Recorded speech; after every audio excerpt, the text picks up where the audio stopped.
the economy of the 1st Congressional District of Maryland, which is only about 10 miles away or so from it.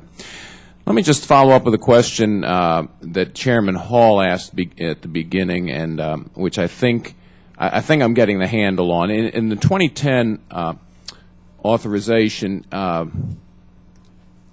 NASA was instructed to take the MPCV and use it as a backup vehicle to get to the International Space Station. But your testimony today is that that's really probably not going to be ready till around 2020. Is that correct?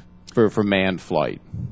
Congressman, it is, you know, the date that the MPCV is ready for a human flight will be sometime between probably 2017 and 2020.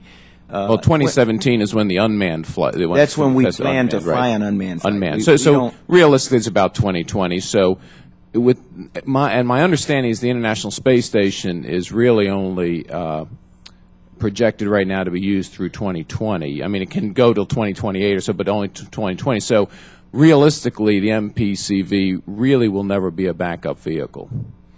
If we go beyond, if there are a number of ifs. Yeah. If we go beyond 20, that I usually if we don't go beyond 2020, realistically, it won't be a realistic backup. Well, that's probably safe to say that. That's what I imagine. So the Russians now, we kind of depend upon the Russians for all our manned space flights. It looks like until a commercial alternative. And what is it realistic that we'll have a commercial alternative to delivering our astronauts to the space station?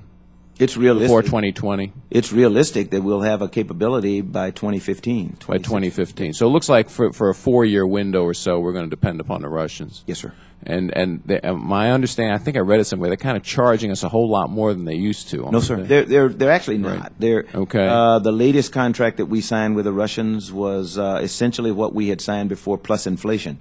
And yet, the thing that I try to help people understand, it's not just for a ride. It is for training, because our crew members fly as crew members of the Soyuz spacecraft.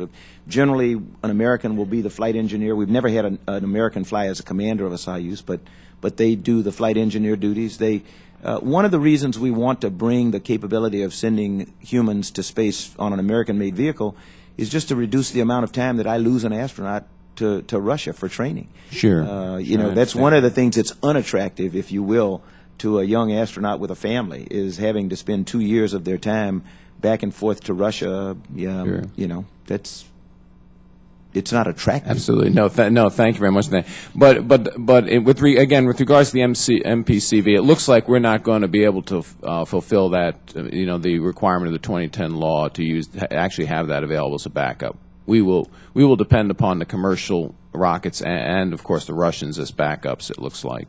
My hope is that we will have more than one American-made capability to take humans to space by the 2015-2016 timeframe. Okay. Which would give us 3 alternatives.